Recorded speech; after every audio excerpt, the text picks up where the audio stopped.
I've faced down a lot of stuff in my life and am facing down a lot of things in my life. I think that the choir has not only informed who I am as a person and as a Christian, but it's also been integral to the family life that we've had here at this church. I came to Baton Rouge and I thought that this was the most god-awful place I'd ever been to. Mosquitoes and nasty humidity and all the things, and I was just so excited to be able to get out of here as soon as I got my master's. I had a roommate named Grace who was a singer and was in the choir at First Methodist, and she said, "Joy, I think you would enjoy singing at First Methodist." And so I went with her, and of course I was hooked. Well, I continued to sing in the choir and actually met my husband in the choir. Skip Irwin, my husband, was singing in the choir, and I kind of thought he was cute. And so I talked to him. I said, "Oh, well, he's bright and he's talented. I kind of like him." But then he asked Grace out. I said, "Well, do you think you'll go out with him again?" And she said, "Maybe. I don't know." She didn't sound like she was too invested, and so I told her, I said, "That's good because he's mine." Skip and I have 2 children, and those 2 children sang in the choir with Lamar Drummonds. I entrusted my 2 beautiful children to him, and I don't do that lightly.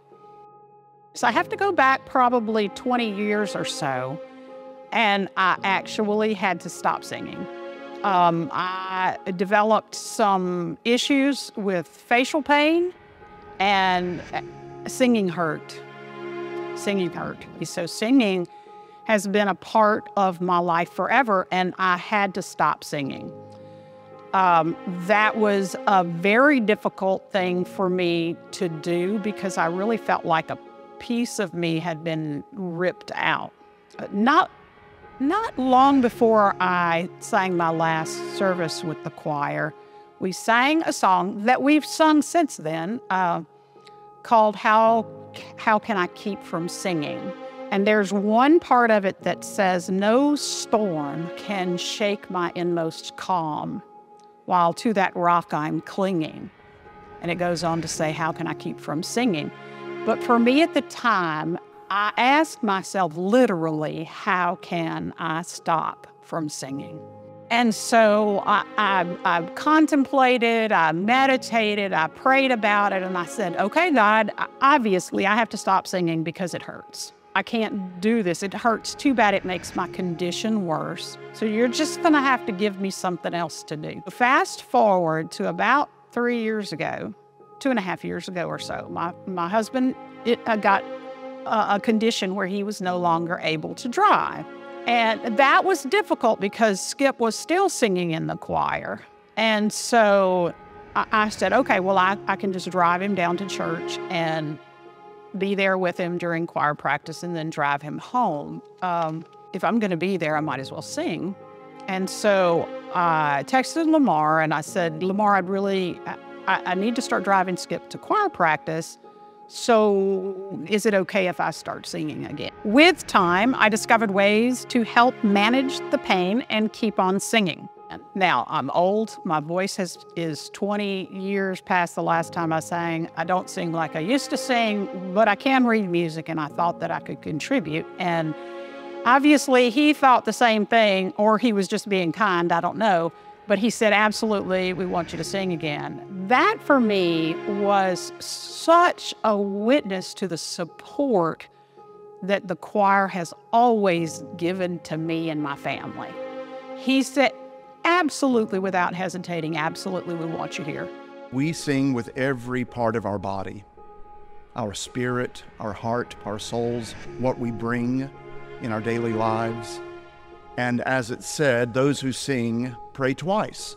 And it's my prayer that we continue to sing, even in moments of deep crisis and of great joy, and keep singing. It's way more about the music, although the music is incredibly important, and we have to be intentional about how we present that music. It's more than that. It's more than being in a community chorus, because we are there for the central purpose of praising God, showing our own commitment to God, and to lead worship in a way that would be pleasing to Him. John Wesley, the founder of the Methodist movement, knew this and saw music as a vital part of discipleship and making followers of Jesus. He knew that what we sing teaches about biblical truths, about our theology, and about what life together in community is all about. I think the joy comes from this this incredible knowledge that I'm God's. You know, I'm His, and He made me, in His image. And but if you remember that you're God's, how can you keep from singing?